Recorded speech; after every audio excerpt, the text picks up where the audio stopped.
Hey everyone, this is Justin from R&DE Student Housing Assignments, and in this video we're going to walk through the draw application. In order to take part in the annual housing draw, you need to file a housing application in Access. Log on to Access and select Student Housing and Dining from the Student drop-down menu. Once inside the housing portal, select Apply for Housing on the left-hand side. This will take you to the housing application. The first thing you're going to do is select when you want your housing to begin. For most students, this will be autumn quarter, but if you're going abroad or taking a leave of absence, you may not be returning until winter or spring quarter. If you're applying for summer housing, in addition to housing for next year, you must submit 2 housing applications, one for summer and one for either autumn, winter, or spring quarter. Next, you will need to select the type of housing you are applying for. If you're participating in the draw, you are a single undergraduate. Confirm that you've read the application and assignment policy information on our website. There's lots of good information at thedraw.stanford.edu. Don't miss it. Once you've checked this box, hit continue. On the next page, you will see more of your personal information as well as a confirmation of the choices you selected on the previous screen. You will also see information about your housing guarantee. If you have any questions about your guarantee, contact Student Housing Assignments. Next, you will need to select a tier. Your tier determines the range of numbers from which your draw number will be assigned.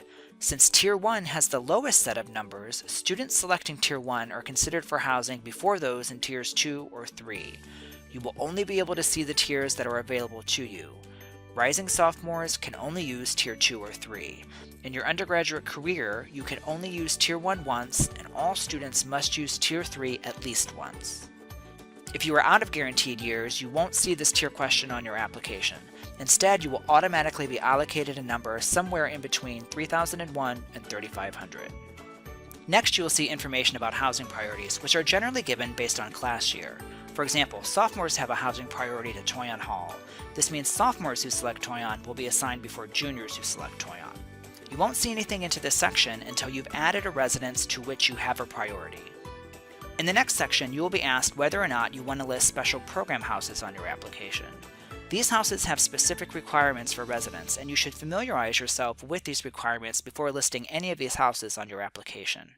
If you want to list a special program house on your application, hit yes. If not, select no. Next up is information about creating or joining a group. If you create a group, you will need to set a group name and password, and you will be considered the group leader. If you join a group, you will need to enter the group name and password created by your group leader.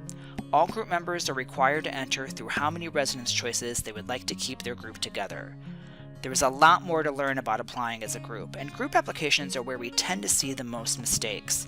Check out our group video at thedraw.stanford.edu to avoid these pitfalls and successfully apply as a group. Now, finally, we get to the heart of your housing application, your residence choices. You are able to list every residence and room type on your application, and we strongly suggest you make a robust list of housing choices. Keep ranking choices until you have no preference between the choices that you have left unranked. That's when you know you've made a complete list. The Residence Choice menu on the application allows you to filter the residences in a lot of different ways. Let's say you're only interested in West Campus. You can filter down to just the West Campus residences.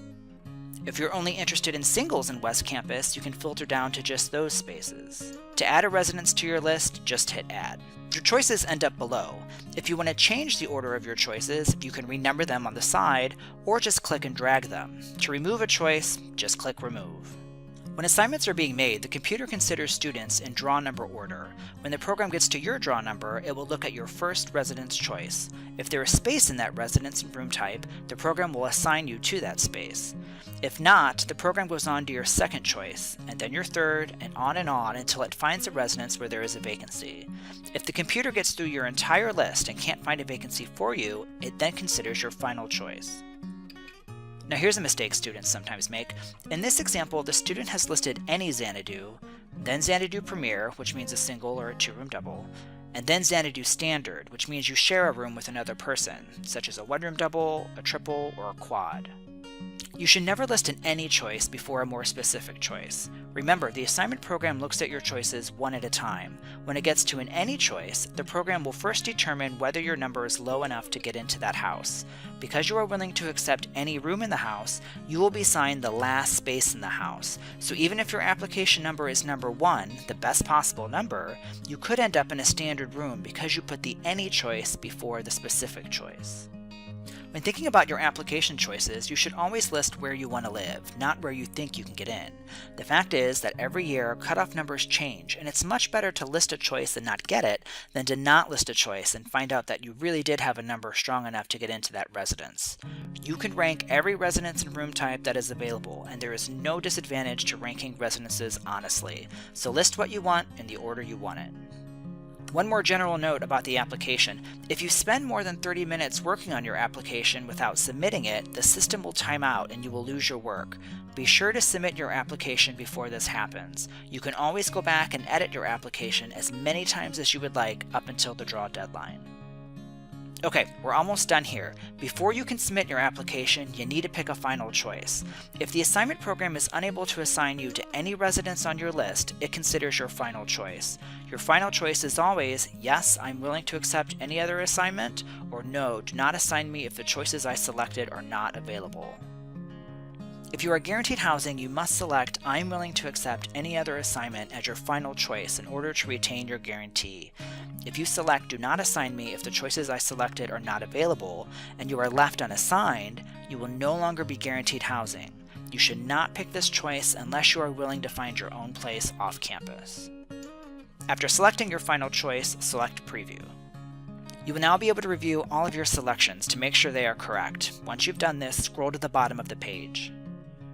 Here you will see information about some key housing dates as well as information about what happens if you cancel your assignment. Be sure to read this section carefully. Once you've done this, select Yes and then Submit. You will receive confirmation that your application has been submitted. You'll also receive an email detailing your housing choices. After you've submitted your application, you can still make changes up until the draw deadline. Simply select Edit and then the application you wish to change. And that concludes our tour of the draw application. Be sure to visit our website for other videos like this and lots of other housing and draw related information.